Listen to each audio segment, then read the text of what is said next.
할렐루야. 네. 한국에 5년 만에 처음 왔습니다. 네, 3년은 코로나 때문에 못 나왔고요. 5년 전에 제가 베트남 팀들 한 30 몇 명을 데리고 왔고요. 제가 우리 은혜 동산교회는 그 전에 나올 때마다 수요일 날 여러분 앞에 서서 선교 보고를 한 세 번 정도 했던, 나올 때마다 제가 했었으니까요. 혹시 기억하십니까? 제가 나올 때마다 여기서 바이올린 연주를 했는데, 선교사님 어제 일도 기억이 안 나는데 6, 7년 전 언제 기억하겠습니까? 그런 눈빛으로 저를 바라보시는데, 옆에 분들하고 인사할 때 그래도 당신은 은혜의 사람입니다. 시작. 네.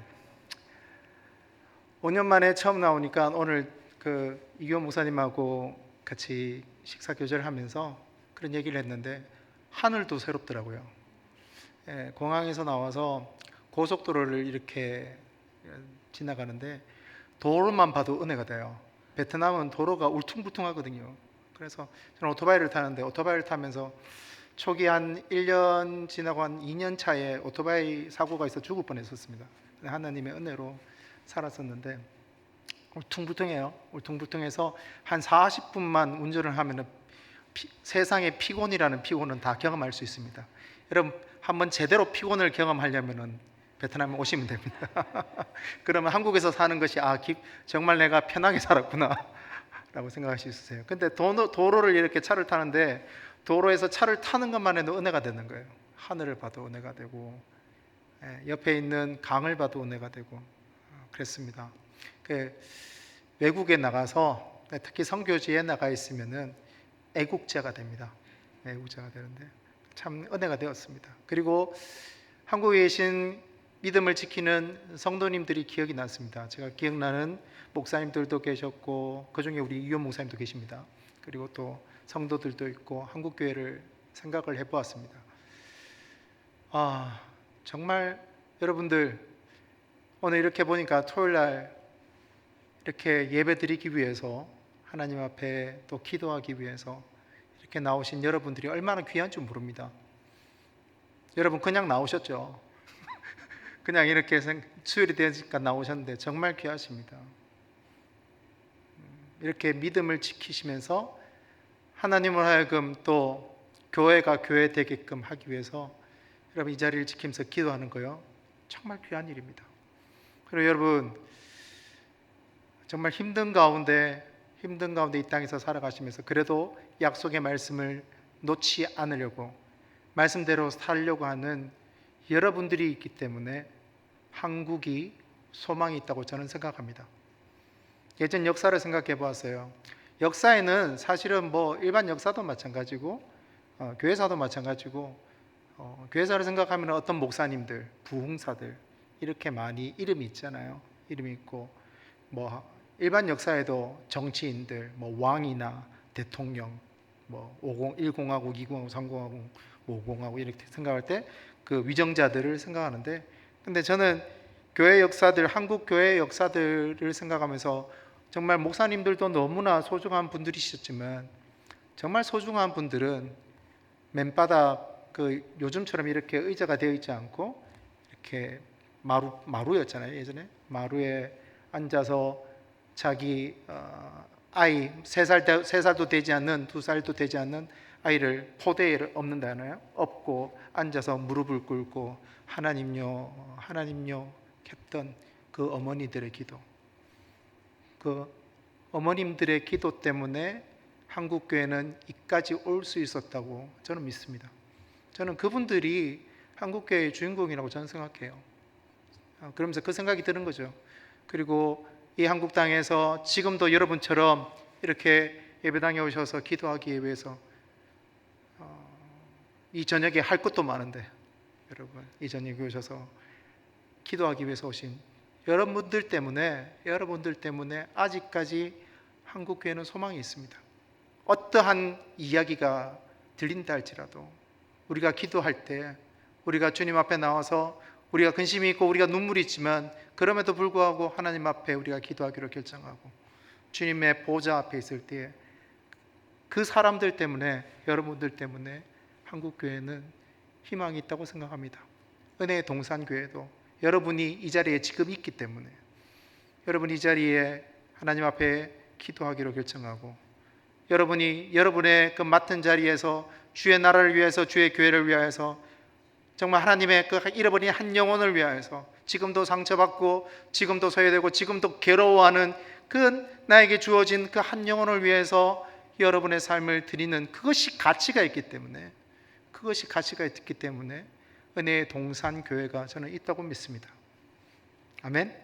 우리 옆에분은 다시 한번 손을 잡을 수 있는 분들은 손을 꼭 잡아주면서 당신 때문에 내가 삽니다, 이렇게 한번 인사하십시오. 시작. 네, 아멘. 네, 저는 경상도 사람이에요. 한 번 더 경상도 버전으로 한번 해볼까요? 니 때문에 내가 산대. 시작. 네, 좋습니다. 네, 뒤에 웃음이 뒤에 흩어지시는 분은 독특한 분이세요. 네. 오늘 5장 마가복음 5장을 읽었어요. 35절부터 읽었는데 사실은 21절부터 마지막 절 오늘 43절까지 읽어야 됩니다. 근데 예배 시간에 21절부터 43절까지 다 읽으면 성도님들 욕할 것 같아서 누가 본문을 정했냐고. 그래서 제가 반틈 쪼개어서, 반틈이 아니죠, 3분의 1을 쪼개어서만 이렇게 본문을 올렸습니다. 근데 전체는 21절부터 읽어야 돼요. 43절까지 읽어야지 나옵니다. 제가 오늘 말씀을 좀 나누고요, 말씀을 가지고 좀 선교 보고를 좀 드리려고 생각합니다. 여러분, 21절부터 43절에 보면은 회당장 야이로라는 가족을 성경 기자는 소개하고 있습니다. 자, 여러분, 회당장이라고 얘기해서 야이로의 직업이 회당장이라고 얘기하고 있습니다. 이스라엘에는 이스라엘 지도자들 계파가 4계파가 있어요. 4계파가 있는데 그 4계파 중에 2계파가 어떤 계파이냐면은 바리새파 그리고 사두계파가 있습니다. 여러분, 바리새파는 언제부터 시작된 줄 아시죠? 네, 눈을 보시는데 제가 알고 있으면 여기 있겠습니까? 이런 눈빛을 보내시는데, 바리새파는 여러분 언제부터 시작됐냐면은 바벨론 포로기 70년 포로기 이후로부터 학사 에스라와 느헤미야가 돌아와서 어떤 운동이 일어나면 말씀으로 돌아가자, 율법으로 돌아가자라는 말씀 각성 운동이 일어나요. 우리가 너무나 잘 알다시피 느헤미야 8장 말씀에 이스라엘 백성들이 수문 앞 광장, 수문이라는 것은 성벽, 느헤미야가 와서 무너진 성벽을 세우잖아요. 성벽을 세우는데 그 성벽에 여러 가지 문들이 있습니다. 뭐 양문도 있고 분문도 있고 그런 게 있는데, 수문 앞, 물이 그 이스라엘 도시 안으로 들어갔다가 나갔다 하는 그 수문앞입니다. 근데 그 수문 앞에 보니까 광장이 있었다고 얘기하고 있어요. 공산국가의 특징 중에서 큰 도시에 가면 항상 광장이 있습니다. 광장에 모여서 전당대회도 하고 하는데, 하여튼 수문 앞이 굉장히 이스라엘 백성들이 다 모일 수 있을 만큼의 큰 광장이 있었던 것 같아요. 그런데 느헤미야 8장에 보면 수문 앞 광장에 이스라엘 백성들이 다 모였다고 얘기하고 있습니다. 그래서 학사 에스라가 여기에 말씀을 펴놓고 읽어요. 읽으면 각 레위인들이 이렇게 통문마다, 그 각 지파마다 이렇게 서서 학사 에스라가 이야기하면은 그 말을 여기에 있는 사람 에코식으로 전달하는 거예요. 이 말씀을 들으면서 그때 기가 막힌 일이 일어나는데, 어떤 일이 일어나냐면 이스라엘 백성들이 거의 웁니다. 거의 울어요. 왜 우느냐? 왜 우리가 말씀을 몰랐던 거? 왜 우리가 이 말씀을 몰라서 우리의 마음대로 살아서 우리의 뜻대로 살고 하나님의 그 말씀대로 살지 않아서 우리가 이게 70년 가까이 성전도 잃어버리고 성벽도 잃어버리고 도시도 잃어버리고 그렇게 70년 가까이 포로 생활을 우리가 하였던 거. 우리가 말씀으로 돌아가자. 그러한 어떤 통곡의 울음이 느헤미야 8장에 나오죠. 그러면서 에스라와 느헤미야 지도자들로부터 시작되는 운동이 말씀으로 돌아가자는 운동이 일어났어요. 근데 그때부터 시작되었던 운동이 뭐냐? 계파가 무엇이냐면 바리새파입니다. 바리새파. 여러분 생각하기에 바리새인들이라고 생각하면 우리는 이미지가 좋지 않아요. 그렇죠? 좋으신 분도 계신가요? 좋지 않잖아요. 왜냐하면 예수님이 바리새인들 보면서 뭐라고 얘기하세요? 독사의 새끼들아, 독사의 자식들아. 예수님은 그래도 성경에 보니까 자식들아 있는데 세례요한 등은 원초적으로 이해하고 들으십시오. 야 이 새끼야 뭐 이렇게 얘기했어요. 독사의 새끼들아. 이렇게 그런 것만 봐도 바리새파 사람들은 우리에겐 그렇게 이미지가 좋지 않은 사람입니다. 그런데 여러분, 바리새파 운동은 원래 바리새파 운동은 말씀으로 돌아가자는 운동으로부터 시작되었어요. 아니, 운동의 시작은 나쁜 시작이 아니에요. 율법으로 돌아가자, 말씀으로 돌아가자는, 제가 여기 나와서 우리 목사님, 이 목사님 나오셔서 여러분 우리 은혜의 동산교회가 말씀으로 돌아가야 됩니다 이렇게 선포했어요. 근데 어떤 분이 나와서 안 됩니다 라는 분 계세요? 없잖아요. 아멘이라고 하지. 말씀으로 돌아가자는데. 그렇지 않습니까? 에스라와 느헤미야가 시작되었던 바로 바벨론 포로기 이후에부터 시작된 말씀 운동이 잘못된 것입니까? 잘못된 것이 아니에요. 아무런데 그 시간들이 지나가면서 그것이 화석화되기 시작하고 그것이 종교화되기 시작하고 그것이 전통이라는 명분 안에 하나님의 그 말씀의 본질을 가리워버리기 때문에, 그것이 전통이 되고 그것이 형식화되어서 하나님의 말씀의 본질을 가리워버렸기 때문에 그들이 말씀을 쫓아간다고 생각하지만은 우리의 하나님의 뜻을 가리워버리는 그런 엄청난 일들을 바리새인들은 저지르고 말게 되는 거죠. 사두개인들을 여러분 어떤 사람들이니까 사두개파, 레위인 계열들이 아닙니까? 성전으로부터 일어나는 운동. 오늘날로 얘기하면 무엇입니까? 예배 드리자는 거예요. 우리가 코로나 약 3년 됐는데 우리 다시 한번 코로나 때 온라인으로 예배 드리고 그랬는데 우리 다시 한번 성전을 회복하자, 예배를 회복하자, 예배당에 다시 나와서 우리가 합심해서 예배하고 하나님하고 온전한 우리의 마음을 드리자라고 얘기한다면 여러분 그것이 잘못된 것이겠어요? 아니죠. 빠른 거죠. 그런 운동을 했던 사람들이 바리새파 사람들이에요. 레위인들 계열로. 근데 그 사람들이 시간이 지나가면서 그 세력들이 정치화되고 예배당을 지키는 사람들이 하나님 앞에 자기의 마음과 자기의 가슴을 찢으면서 하나님 앞에 나가는 것이 아니라 형식화되고 정치화되면서 타락하기 시작하는 것이죠. 그래서 참 신기한 건 이 사두개파 사람들과 바리새파 사람들은 항상 싸워요. 서로 안 좋아요. 바리새파 사람들은 사두개파 사람들 보면서 저 타락한 인간들 이렇게 하면서, 왜냐하면 정치적이거든요. 말씀대로 살려고 하지 않거든요. 그래서 사두개파 사람들, 바리새파 사람들 보면서 말만 있는 것들 그렇게 얘기하는 거죠. 근데 제가 이 얘기를 왜 한참 동안 하냐면은, 여러분 야이로 아시죠? 모르시군요. 네. 몇몇 분은 아신다고 이렇게 끄떡끄떡거리시네요. 네. 야이로의 소위 말해서 직업이 무엇이냐면은 회당장이라고 얘기하고 있습니다. 회당장. 여러분 유대 그 당시 예수님 당시에 그 지역 고을마다 회당이 있었어요. 회당에서 어떤 일들이 하냐면은 말씀을 가르치는 곳이에요. 율법을 가르치는 곳이고 많은 사람들이 그 회당에서 말씀을 예수님도 어렸을 때 회당에 들어가셔서 누가복음 4장과 이사야 61장 글을 인용하면서 주의 영이 우리에게 임하셨으니 가난한 자들에게, 눈먼 자들에게 자유함이 있다는 그 말씀을 이사야 61장을 인용하시면서 말씀하시죠. 그게 회당에서 일어나는 일입니다. 근데 회당장들이 누구냐면은 바리새파 사람들이에요. 바리새파 사람들. 그리고 바리새인들이 각 지역에 있는 고을에 있는 회당에서 가르치는 일들을 했단 말이죠. 그래서 오늘 야이로의 직업이 회당장이라는 것을 봤을 때에 바리새파 사람이라는 겁니다. 자, 보십시다. 예수님은 그 당 성경을 읽어보면 바리새파 사람들에 대해서 평가할 때에 좋지 않는 평가를 냈습니다. 누가복음 15장에 보면은 세 가지 비유가 나오잖아요. 세 가지 비유. 잃은 드라크마, 그다음째 잃은 양, 그다음째 탕자. 잃은 양 한 마리 탕자, 이 비유가 나오는데, 근데 여러분 잘 누가복음 15장 초반줄을 보세요. 초반줄을 보시면 그게 누구한테 하는 말이냐면은 잃어버린 사람들, 죄인들에게 하는 얘기가 아니에요. 포커스는 죄인들보다는 우리가 탕자 비유 보면은 둘째 아들의 비유가 있다고 생각하잖아요. 사실은 포커스는 첫째 아들이에요.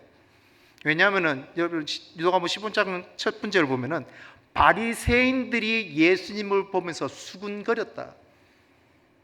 바리새인들이 예수님을 보면서 죄인들과 같이 있는 모습을 보고 죄인들과 같이 식사하는 모습을 보면서 수군거리고 있어요. 그러면서 그 수군거린 모습들을 보시면서 지도자들이 그렇게 수군거리고 있는 모습들을 보면서 예수님께서 비유로 펼치셨던 스토리가 누가복음 15장에 나오는 새 스토리예요. 결국은 누구한테 있냐면은 첫째 아들에게 있는 거예요. 첫째 아들은 누구냐? 유대 지도자들입니다. 유대 지도자들이요. 그런 것처럼 바리새인들은 예수님과 그 바리새인들의 어떤 텐션, 그러니까 예수님 항상 바리새인들에 대해서 좋지 않는 평가를 하고 바리새인들이 그런 좋지 않는 평가를 들으니까 어찌하면 예수님을 잡을까, 예수님의 말에 어찌하면 꼬투리를 잡을까 라는 항상 그런 생각들을 하는 거죠. 예수님도 해도 넘어하시지 우리 같으면 어떻게 하겠어요? 그 지주에 가면은 거기에 있는 좀 영향력 있는 사람들, 지주에 있는 사람들 집에 들어가면은 좀 네, 안녕하세요, 잘 지내시죠, 고생이 많으십니다, 당신 때문에 이 말이 얼마나 참 부흥 발전했는지 몰라요, 이렇게 얘기하는 게 예의잖아요. 근데 예수님 그렇지 않으세요. 그렇지 않으세요. 굉장히 예수님은 선이 굵으신 분입니다. 맞는 건 맞고 맞지 않는 건 맞지 않다고 얘기하세요. 예수를 따른다는 게 여러분 쉬운 게 아니에요. 예수를 따른다는 건 어떻게 보면 선이 정확하게 굵은 겁니다. 술에 술 탄 듯 물에 불 탄 듯 하는 것이 아니에요. 예수를 믿고 예수를 따른다는 것, 복음을 믿고 복음을 따른다는 것, 여러분 쉽게 말해서 샬롬이라고 얘기하는데 그 샬롬이 평안하다, 여기도 평안하고 저기도 평안하다, 그 평안의 개념이 아니에요. 그 평안은 고난과 고통을 뛰어넘어서 복음과 말씀을, 약속의 말씀을 지킴으로 인한 세상에서 경험할 수 없는 평안을 의미합니다. 그럼 예수를 따른다는 것은 우리가 너무나 잘 알다시피 자신의 십자가를 지는 것입니다. 여러분, 예수님 믿고 살면서 한번 생각해 보세요. 여러분, 우리 삶을 예수님 믿고 살면서 한 번도 욕 얻어먹은 적이 없다면은 여러분, 우리 자신을 점검해 봐야 됩니다. 여러분, 주위에 있는 사람들이 여러분 보면서 아이고 우리 집사님 너무나 좋은 집사님, 만나는 분들, 제가 무조건 틀렸다는 말은 안 해요. 아이고 우리 집사님 보면 막 내가 천국이 느껴진다. 여러분, 예를 들어서 계속 이 얘기만 듣고 있다면은 여러분 자기 자신을 한번 들어보셔야 돼요. 모든 사람들이 여러분을 향해서 그 얘기만 하고 있다면은 여러분의 신앙을 다시 한번 퀘스천 달아봐야 돼요. 여러분 보면서 아이고 어떤 사람들 아이고 마 좀 그만하이소, 좀 됐습니다, 그 얘기는 나도 압니다 라고 얘기하는 사람도 있어야 돼요. 예수를 따른다면요. 그래요. 제가 성경을 뒤벼보고 말씀을 묵상했을 때 그래요. 예수를 따른다는 것은. 그런데 하여튼 그 회당장 야이로가 바리새파 사람이었어요. 자, 근데 야이로에 대해서 마태복음, 공관복음, 마태복음, 마가복음, 누가복음에서 나오는데 요한복음 나오지 않습니다. 나오는데 이 구절만 나오고 다른 구절은 나오지 않기 때문에 야이로가 예수님을 좋아했거나 예수님의 말씀을 잘 경청했던 사람인지 아닌지는 모르겠습니다. 그런데 하여튼 야이로의 직업은 회당장이라는 것을 봤을 때 바리새파 사람이었어요. 그 바리새파 사람들과 예수님은 텐션을 가지고 있었던 그런 관계입니다. 그런데요, 오늘 이 야이로가 문제가 뭐냐? 야이로에게 12살 된 딸이 있었습니다. 딸내미가 있었는데 이 딸내미가 곧 죽어갈 그런 병에 걸린 거예요. 그런 병에 걸리니까 이 야이로가 자기가 바리새파 사람이라는 것이 보이지 않고 딱 포커스가 되는 것이 무엇이냐면 자기 딸을 살려야 되겠다는 생각밖에 없습니다. 그래서 예수님 앞에 가서 난 바리새파 사람인데, 아니 바리새파와 예수라는 그 인물은 굉장히 텐션을 가지고 있는 그러한 관계인데 라는 걸 생각되지 않고 자기 딸만 보이는 거예요. 그래서 어떻게 하느냐면은 예수님 앞에 가서 무릎을 꿇습니다. 무릎을 꿇고 요구하는 게 뭐냐? 내 딸 좀 살려달라는 거죠. 내 딸 좀 살려달라. 여러분, 야이로가 자기 딸이 이러한 어려움 가운데 있지 않았다면은 저는 질문해 봤어요. 예수님 앞에 무릎 꿇었을까? 무릎 꿇었을까? 질문해 봤어요. 아닐 수도 있겠구나 라는 생각도 해보였습니다. 여러분, 우리 삶에 어려움이 오잖아요. 우리 삶에 어려움이 오고 내 인간적인 힘과 인간적인 노력으로 해결하지 못하는 어려움이 옵니다. 근데 그것을 세상 사람들이 보면서 우리에게 말하는 것이 무엇이냐면은 위기라고 얘기합니다. 위기. 어렵구나. 어떡하나 큰일 났네 라는 평가를 합니다. 여러분 기억하세요. 그 위기 가운데 하나님께서 우리에게 말씀하십니다. 그 위기의 시간에 여러분 사도 바울께서 말씀하신 것처럼 기뻐하십시오. 왜? 그것을 통해서 우리가 하나님을 더욱 깊이 알 수 있기 때문입니다. 그 시간이 정말 하나님을 만날 수 있는 시간이에요. 여러분 위기의 시간을 지나가고 계십니까? 기뻐하십시오. 왜? 그 시간이 여러분 하나님 만날 시간이에요. 그 시간이 주님께서 여러분 우리에게 말씀할 수 있는 시간입니다. 그 시간에 우리가 귀가 열릴 수 있는 시간, 귀 있는 자는 들을지어다. 귀가 뚫혀지는, 귀가 열려지는 시간이 그런 환난 가운데 있는 시간인 것이기 때문입니다. 저는 여러분 다 알지 못합니다. 그렇지만 여러분 환난을 지나가고 계십니까? 하나님께서 말씀하는 시간입니다. 귀를 열고 들으십시오. 그러니까 회당장 야이로는 주님 앞에 무릎을 꿇어요. 내 딸 살려달라는 거죠. 그리고 예수님이 그 말을 듣고 나서 예수님의 모습을 보니까 그 회당장 집으로 가려고 해요. 그런데 중간에 보니까 이상한 스토리 하나가 나와요. 오늘 우리가 35절부터 읽었는데 보니까 25절부터 34절까지 중간에 이상한 스토리가 나와요. 어떤 스토리냐면은 12년 동안 혈류병이라는 병을 가지고 있는 여자에 대해서 이야기가 나옵니다. 사실은 이 5장 21절부터 43절의 주인공, 이 스토리의 이야기의 주인공은 야이로입니다. 야이로인데 정말 엉뚱하게 12년 동안 혈류병 앓은 여인에 대해서 소개하고 있어요. 이해가 가지 않아요. 왜 여기가 중간에 들어왔지? 이해가 가지 않아요. 마치 샌드위치에 이렇게 위에 빵이 있고 밑에 빵이 있고 안에 패딩이 있는, 그러니까 패딩을 갑자기 얘기하는 것 같은 느낌이 들어요. 주인공이 아닌데. 12년 동안 혈류병 앓는, 여러분 우리가 이야기 너무나 잘 하지 않습니까? 혈류병이 뭡니까? 여성 생리가 멈추지 않는 거예요.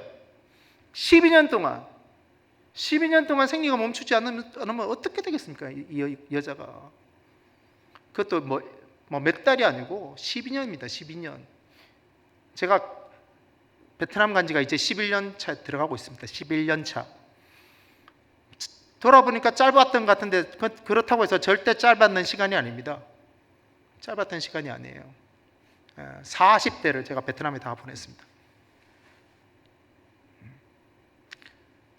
12년이라는 세월이 짧겠습니까? 그런데 그 여자에게는 자기의 병도 문제가 있었지만, 여러분 우리가 너무나 잘 알다시피 이스라엘 백성에게는 병이 있으면 단순히 병으로 생각하지 않습니다. 하나님께서 나를 저주하셨다고 생각하는 거예요. 내 죄 때문이든지 아니면 내 부모의 죄 때문이든지 그 죄로 인해서 하나님께서 나를 버렸다고 생각하는 그런 생각들이 많습니다.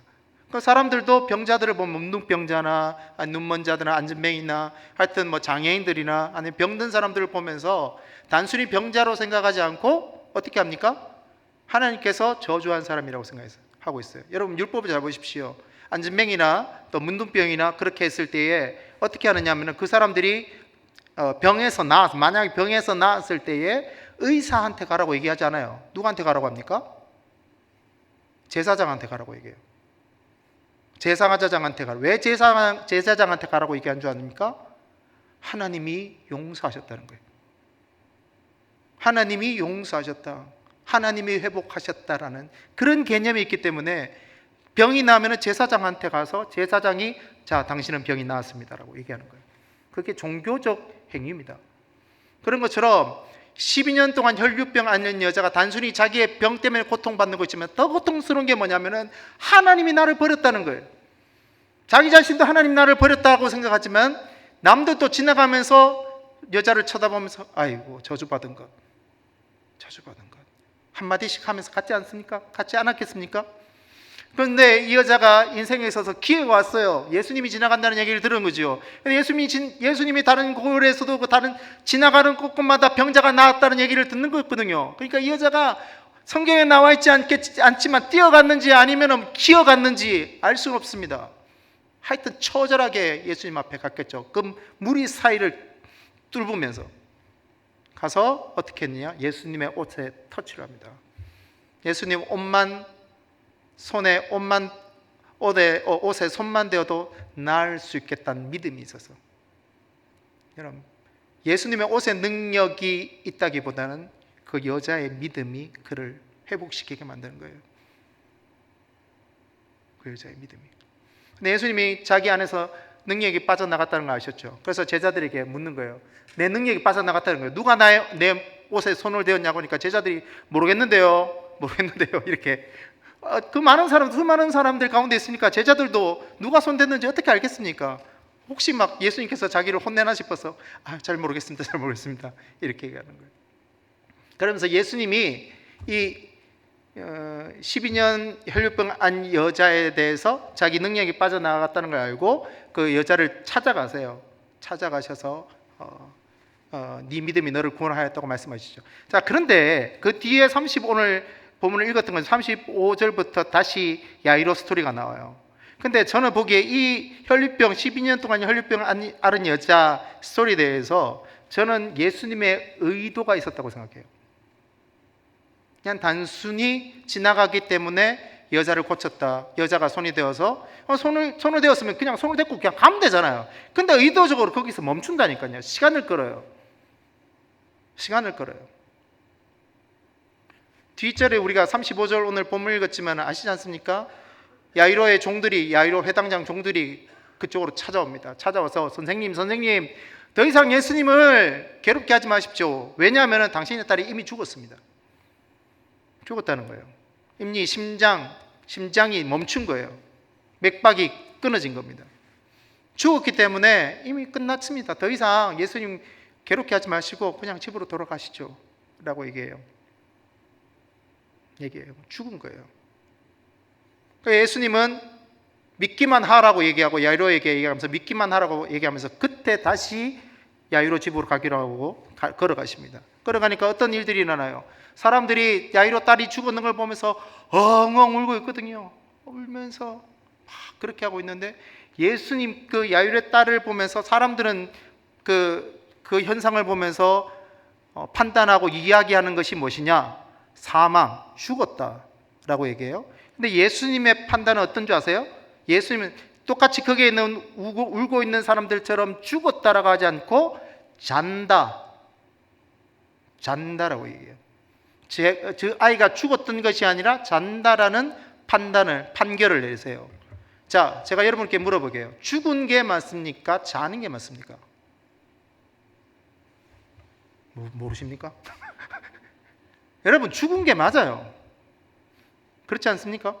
여러분, 우리가 병원에 가서 의사가 사망 진단을 했단 말이에요. 사망 진단을 했는데 제가 보면서 여러분, 이분은 죽은 게 아니라 잘고 있습니다. 제가 이렇게 얘기하면 여러분 대부분이 저를 보면서 사이비 이렇게 얘기하실 거예요. 그렇지 않습니까? 당연히 죽은 거예요. 심장이 멈췄다니까요. 거기에 있는 사람들이 죽은 사람들을 한두 번 봤겠습니까? 죽은 사람과 자는 사람을 구별도 못하겠습니까? 여러분, 우리가 죽은 사람과 자는 사람 구별 못하겠습니까? 알죠, 당연히. 근데 예수님은 많은 사람들의 생각과 판단과 다르게 잔다라고 얘기하고 있어요. 여러분, 이 말씀을 볼 때 우리가 하나님 앞에 겸손해야 합니다.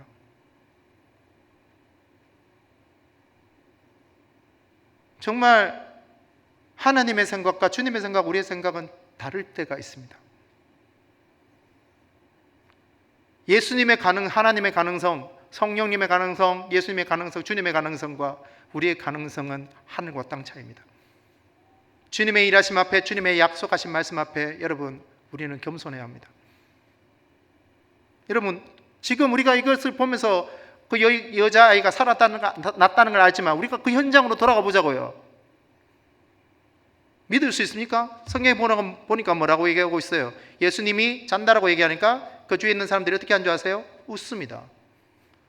아이고, 예수님도 이제 판단이 안 되는구나.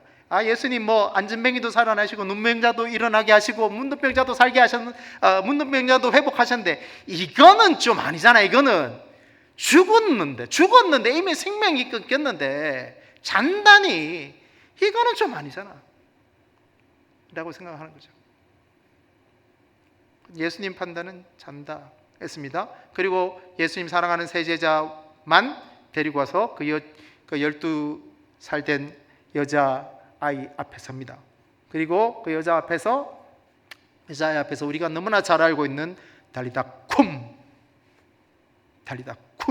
이라는 말씀을 하십니다.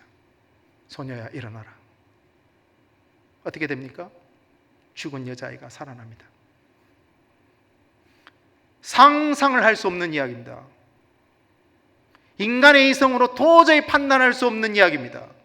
사람의 생각으로, 소위 말해서 하나님의 나라의 관점이 아니라 세상 나라의 관점으로 보면 이해를 할 수 없는 이야기예요. 이해를 할 수 없는 이야기예요. 근데 예수님은 그렇게 하셨습니다. 저는 이걸 보면서, 이 스토리를 보면서 예수님의 의도성을 볼 수 있었습니다. 저는 이 말씀을 다시 묵상하면서 만약에 제가 예수님이라면은 그 여자 12회를 하는 혈류병 앓는 여자에게 시간 지체하지 않습니다. 이미 12년 동안 병을 앓았는데 절대 지체 안 해요. 저는 지금 가장 급한 야이로의 딸부터 치유하러 갑니다. 자, 보십시오. 여러분 중에 자녀가 있어요. 자녀가 있는데 보니까 애가 반나절만 지나면 곧 죽을 수 있는 상황이에요. 죽을 수 있는. 근데 목회자를 여러분 모셔서 그 죽음 앞에서라도 기도라도 한번 하고 죽기를 원하는 거죠. 저에게 여러분 기도 부탁을 한 거예요. 그래서 네 집사님 가야죠. 조금만 기다려 보십시오. 그러고 챙겨서 같이 쫓아 나갔어요. 가다가 갑자기 제가 핸드폰으로 연락을 받았어요. 목사님 큰일 났습니다. 성교사님 큰일 났습니다. 무슨 급한 일을 처리해야 되는데요. 이렇게 연락 온 거예요. 그래서 제가 그 집사님 죄송한데 제가 이 일만 처리하고 빨리 오겠습니다. 갔어요. 3-4시간 일을 처리했습니다. 처리했는데 나중에 그 집으로 갔는데 그 자녀가 이미 죽었어요. 죽어버렸어요. 자, 그러면요 그 집사님은 저랑 평생 원수가 됩니다. 원수가 될 가능성이 많습니다. 목회자에게 숨이 걷어가는 딸 앞에 좀 기도해달라고 그렇게 불렀는데 그 신방을 빨리 오지 않고 자기 급한 일 있다고 3-4시간을 허비해버렸단 말입니까? 여러분 같으면 어떠시겠어요? 쉽게 받아들일 수 있는 행동입니까?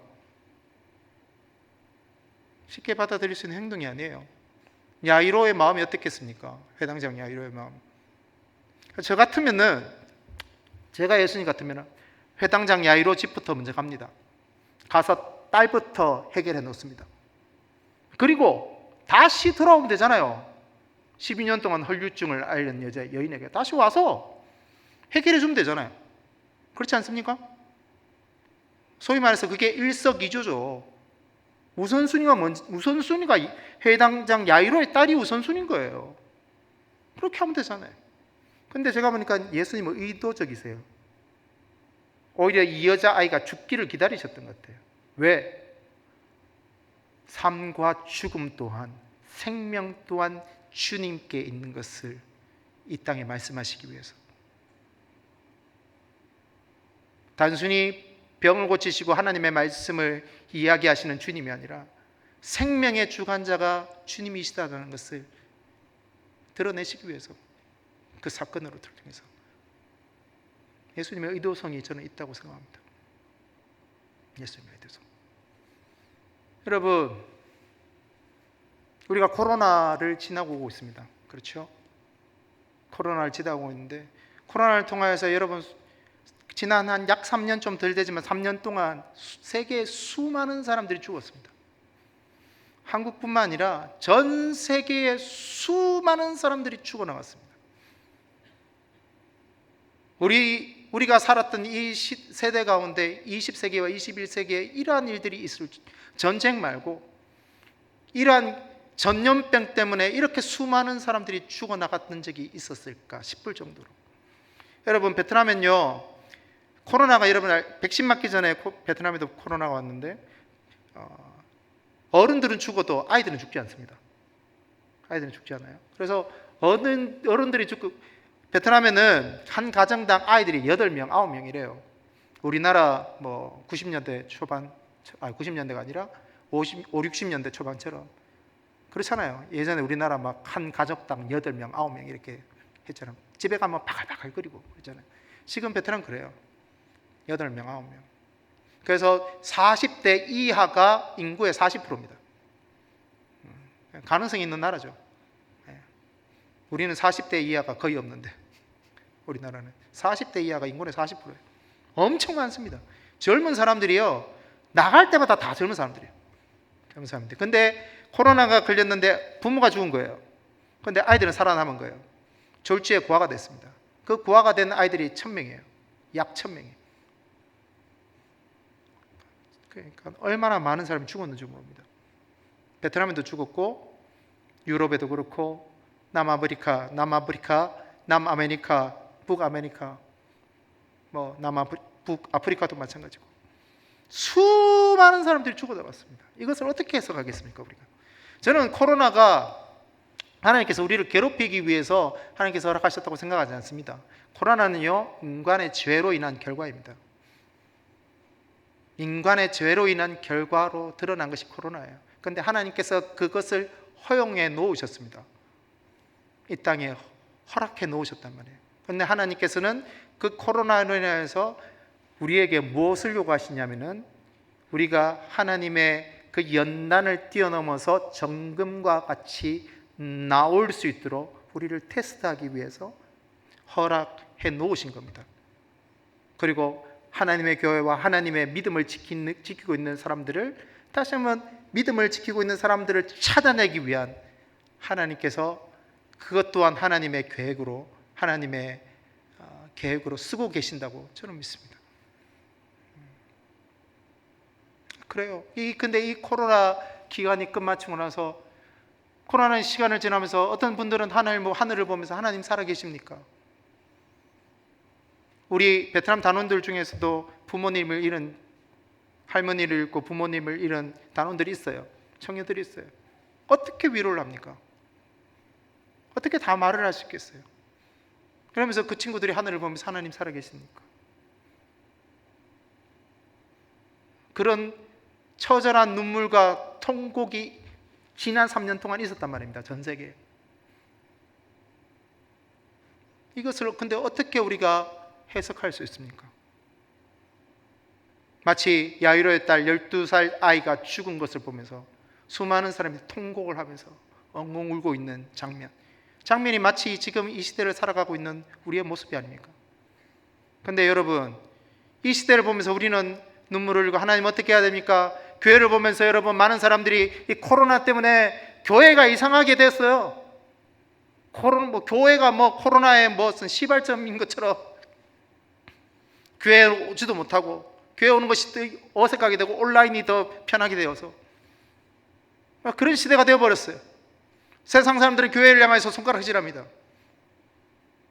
그런 시대에 우리가 살고 있잖아요. 그런 시대를 보면서 복음이 변한 것은 아니지만, 우리 자신은 복음을 이해하고 복음을 믿고 살아가고 있지만, 세상이 그렇게 교회를 향해서 손가락질하는 모습을 보면서 우리의 마음이 답답하고, 하나님 어떻게 해야 됩니까? 어떻게 해야 됩니까? 그냥 한탄만 짓고 눈물만 흘리는 우리의 자신의 모습이 오늘 여기에 야이로 딸이 죽은 그 장례식장과 같지 않단 말이에요. 근데 여러분 기억하십시오. 우리가 이 모습을 보면서 우리는 여자아이가 죽었다고, 많은 사람들이 여자아이가 죽었다고 얘기할지 모르지만, 주님의 해석은 다릅니다. 주님의 해석, 잔다. 여러분, 주님께서 우리를 향하여서 말씀하시는 것, 우리가 정말 들어야 되는 한 소리가 있다면 달리다 쿰, 달리다 쿰이라는 이 얘기를 들어야 돼요. 교회야 일어나라. 어느 집사님, 어느 장로님, 어느 권사님, 누구누구 성도님 일어나라. 그 자리에 일어나라. 남들은 나의 모습을 보면서, 남들은 우리의 교회 모습을 보면서, 남들은 이 한국 교회를 보면서 손가락질하고 죽었다라고 얘기할지 모르지만, 주님께서 우리를 향하여 달리다 쿰이라고 하신다면, 달리다 쿰이라고 하신다면 우리가 일어날 수 있는 것입니다. 믿으십니까? 우리가 들어야 되는 것은 달리다 쿰이에요.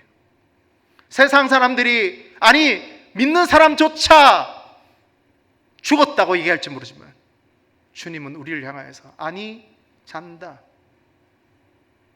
자는 것은 우리에게 어떠한 주체가 있는 것이 아니라, 인간에게, 교회에게 주체가 있는 것이 아니라 하나님의 주체적인 해석입니다. 하나님의 주권적인 해석이고요. 하나님께서 주권적으로 교회를 향하여, 아니 우리를 향하여, 우리 가정을 향하여, 우리의 모습을 향하여, 우리의 모든 것을 향하여 달리다 쿰이라고 얘기하시면 우리는 살아날 수 있습니다. 여러분, 달리다 쿰의 그 음성을 듣기를 원하십니까? 이 시대에 필요한 것, 하나님의 기적. 하나님의 기적.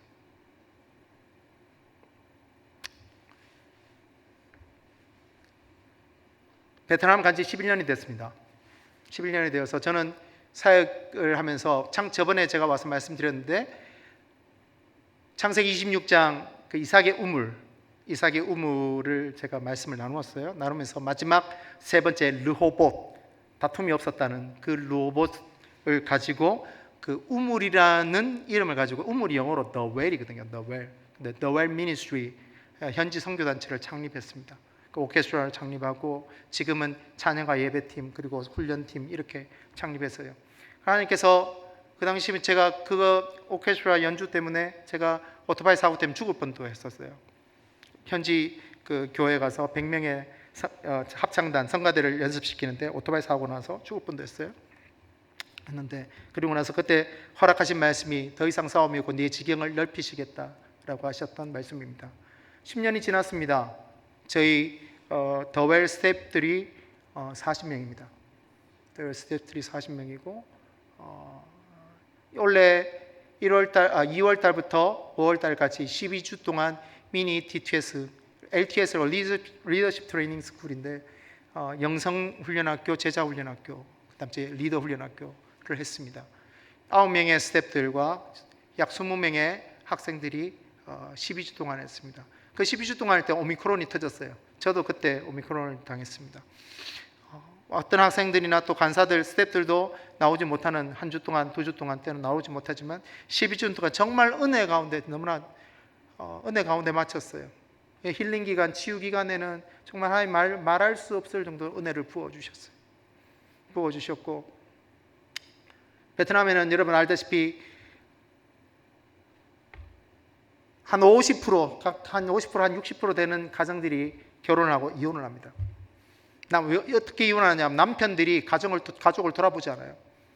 결혼하고 나서 몇 달 지나고 나서 자기들 도망가 버려요. 도망가 자기들 마음대로 살아요. 그럼 어떡합니까? 부인이 아이들을 먹여 살려야 되잖아요. 아침에 나갑니다. 아침 7시 나가요. 저녁 10시, 11시에 집에 들어옵니다. 아이들 혼자 있어요. 아무도 아이들을 돌아보지 않습니다. 그런 아이들이 인구의 반틈이라고 해도 과언이 아니에요. 거기서 무슨 아버지의 사랑을 알겠고, 거기서 무슨 부모님의 사랑을 압니까? 거기서 무슨 아버지 어머니의 사랑도 보는데 하나님의 사랑을 느낄 수 있습니까? 근데 그때 치유 기간에 이제 됐는데, 아이들이 완전 오열을 하면서 아버지 용서 못한다고, 자기 아버지 용서 못한다고, 절대 용서 못한다고. 그런데 같이 기도하고 눈물을 흘리면서 기도하고, 그러고 나서 1시간 동안 울고 하다가 이제 아버지 용서할 수 있겠니? 하니까 용서하겠다고. 왜 용서하니? 주님께서 나를 사랑하셨기 때문에 나 또한 아버지를 용서하겠다고. 그런 일들이 일어나요. 그런 일들이 일어나고, 그 다음 제 마지막에는 선교에 대해서 강의하면서, 어떤 이들은 내 평생을 들여서, 아니 내 삶의 일부를 들여서 선교사로 살겠다라는 일들을, 그러니까 12주 동안 그거 했었어요. 12주 동안 그거 했는데, 거기에 12주 동안 재정이 약 600만 원을 들였습니다. 20명을 위해서. 600만 원 들였어요. 그러면 윤성호 선교사 돈 많구나. 여러분, 저 돈 없어요. 10년 동안 어떠한 사역을 했을 때 돈이 있어서 해본 적이 없습니다. 하나님 약속이 있으면 했습니다. 그러니까 이번에 LTS 하면서 결국은 우리 애들 등록금이 없더라고요. 등록금 낼 게 없어요. 학교에서 3개월이 지나가도록 저한테 연락이 와서 아버님 애들 등록금 3개월이 밀렸다고. 3주가 지나갔는데 언제 내실 거냐? 조금만 기다려 주십시오. 조금만 기다려 주십시오. 저번 달에 제가 해결하고 왔습니다. 그렇게 살아요. 그렇게 살아요. 근데 11년 동안 지났는데 결론적으로는 11년 동안 굶지 않고 살았습니다. 마치 쌀 가마가 있는데 쌀에 딱 가마를 열어보니까 오늘 먹을 수 있는 양식이 있어요. 다 퍼먹습니다. 닫았어요. 내일 또 문 열어봤어요. 오늘 먹을 수 있는 양식이 있어요. 10년 동안 그런 삶의 연속이었습니다. 제가 10년 동안 파송교회가 제대로 된 적이 딱 2년 전이에요. 8년 동안 파송교회가 없다 해도 과언이 아니었습니다.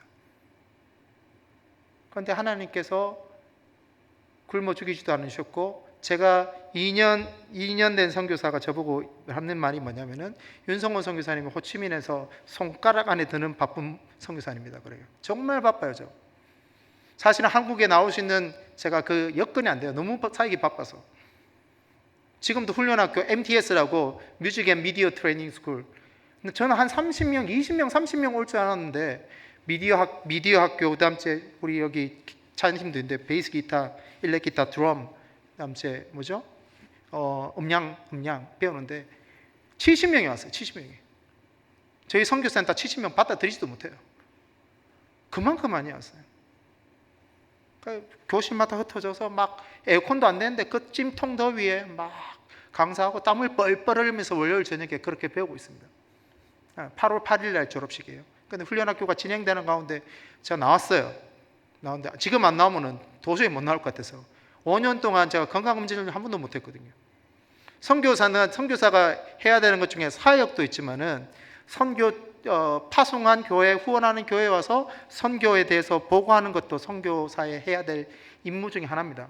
사도 바울이 안디옥교회에 와서 아시아에 있었던 일, 그리고 그다음 2차 전도 여행을 통해서 유럽에 있었던 일들에서 안디옥교회에 보고했잖아요. 그것 또한 굉장히 선교의 중요한 일환 중에 하나거든요. 근데 5년 동안 선교 보고를 못했어요. 건강검진도 한 번도 못했고, 귀가 이상해졌어요. 제 귀가 계속 잉 소리가 나고 중고음대 영역 소리가 잘 안 들려요.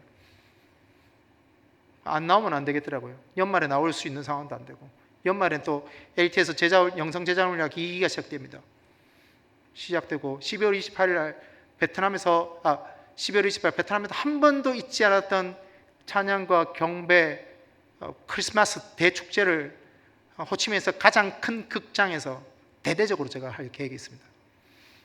그럼 여러분 보면은 야, 선교사님 대단하다 이렇게 뭐 재정 있나? 정말 거짓말 하나님 알고 제가 한데 1%인데 1% 안전도 없습니다. 거기에 대해서 재정 1% 안전도 없어요. 근데 믿음으로 선포하고 하려고 합니다. 근데 그럴 때마다 하나님이 다 채우시더라고요. 그러니까 그것 때문에 합니다. 그리고 7월 28일부터 30일까지 베트남 제일 첫 번째로 월십 컨퍼런스를 베트남 교회에서 200명의 학생들을 대상으로 준비하고 있습니다. 준비하고 있어요. 신청을 많이 했다고 얘기 들었는데 기도해 주십시오. 28일부터 목금토입니다. 학생들에게 최초로 일어나는, 저는 예배 선교도 그 미션 퍼스펙티브 3과에 나오는 선교는 예배가 없는 곳에 예배를 일으키는 것이 선교다 라는 주제가 있거든요. 하나님의 영광을 드러내는 것이 선교다 라는 게 나와요.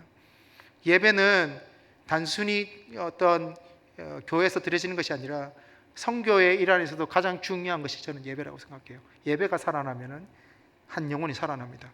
예배가 살아나면 도시가 살아납니다. 예배가 살아나면 교회가 살아납니다. 그것 때문에 예배에 목숨 거는 거죠.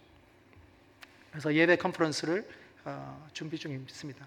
기도해 주시고요. 제가 몇 가지 영상이 있는데 영상을 보면 좀 설명을 드리겠습니다. 그냥 마구 던져 주시면 됩니다. 이거는 소리 좀 키워 주시고요. 이거는 제가 말씀드렸다시피 LTS 리더십 트레이닝 스쿨 영성훈련학교 제자훈련학교 소그룹 모임이고요. 소그룹 섬기시는 선교사님들, 저무는 모든 것 그 가운데 그치지 감사, 않는 선교사님들. 노래를 부르리. 네, 오셔서 감사합니다. 거친 오일이 다시 가다듬고서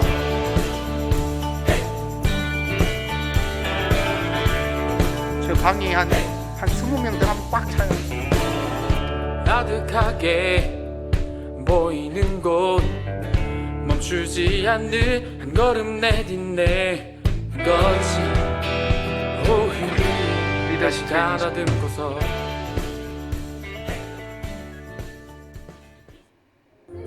이때 네 이거는 이제 MTS라고요. 저희 센터에 있는 기능훈련학교인데 한 방에 다 들어가지 못해서 한 70명 정도가 밑에 있는 베이스먼트에서 하고 있는 거예요. 예배 드리기 하고 있는 거예요. 강의 듣기 전에 그 베이스 기타를 배우고 드럼을 배우고 일렉 기타를 배우기 전에 같이 예배를 드리고 있는 장면입니다.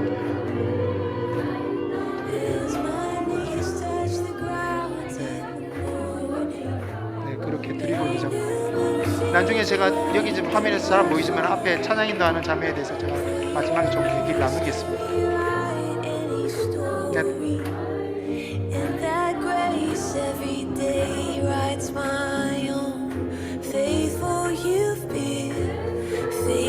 네, 다음 영상을 좀 틀어주세요. 이거는 음량 수업입니다. 음량 수업.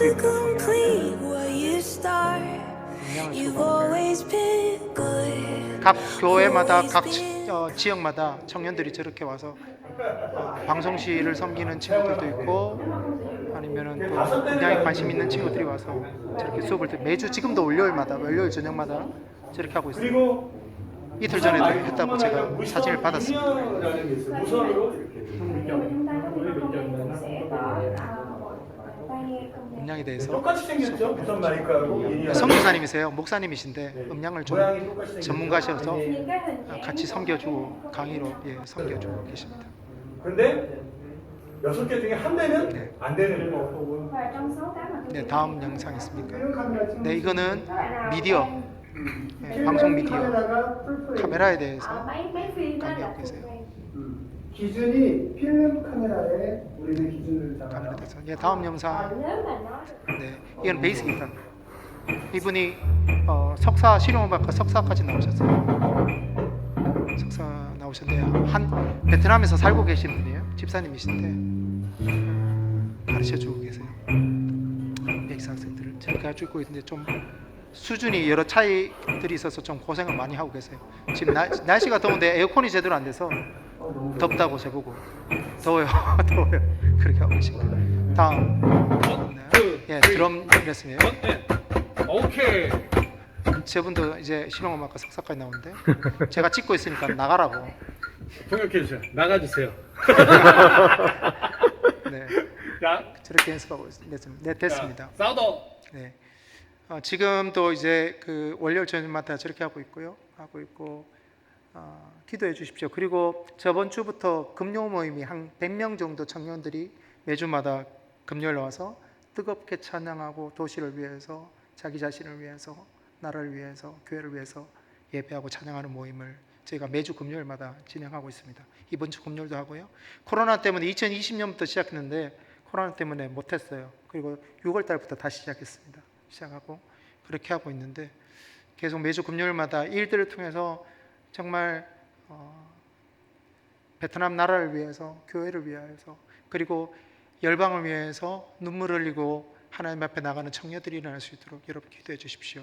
그리고 7월 28일부터 있을 28일 30까지 2박 3일 동안 있을 월십 컨퍼런스를 위해서도 그 청년들이 거기서 단순히 기능만 배우는 것이 아니라 하나님을 만나고 겸손한 기능 사역자로 세워질 수 있도록 여러분 기도해 주십시오. 마지막으로 한 얘기만 하고 마치겠습니다. 제가 말했던 찬양하는 자매입니다. 그 자매가 제가 별명을 지어줬는데 수도꼭지라고 지어줬어요. 수도꼭지. 왜 수도꼭지라고 지었냐면 기도만 하거나 아니면 말씀만 보면은 말씀을 듣거나 기도를 하거나 찬양을 하면 맨날 울어요. 항상 울어요. 그만큼 갈급함이 있다는 거죠. 근데 그 자매가 아버지가 어머니가 예수 믿지 않아요. 오빠들이 공안이에요. 공안이라서 방에서 찬양 틀어놓고 찬양하면요, 오빠들이 방문 열고 오디오 집어 던져버려요. 꽁한 집에 어디 크리스찬이 나오냐고, 예수형이 나오냐고. 그래서 그 친구가 이불을 덮어쓰고 라디오 틀어놓고 전화기 틀어놓고 같이 찬양하는 그런 친구예요. 근데 이 친구가 그 회사를 다녀서 굉장히 똑똑한 친구예요.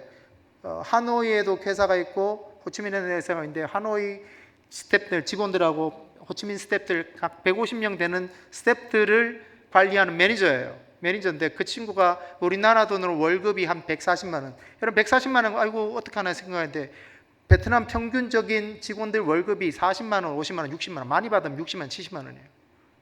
그 친구는 2배를 받아요. 그럼 어느 정도의 그 행정적 능력이나 사람을 관리하는 능력이 있는 줄 아시겠죠? 근데 그 친구가요, 저하고 상담하고 얘기하면서 그 친구가 어떤 일들을 했냐면, 그거 다 포기하고 오빠들한테, 부모님한테 요거들을 각오하고 그거 직장 다 내려놓고 저희 더웰 지금 현지 사역 풀타임 사역자가 됐습니다. 여러분 제가 얼마 준지 아세요? 50만 원 줍니다. 50만 원. 예, 그런 거 주기 때문에 제가 애들 등록금 낼 돈이 없어요. 하여튼 이거 얘기하려고 하는 게 아니고, 저요 하여튼. 근데 걔 입장에서 보세요.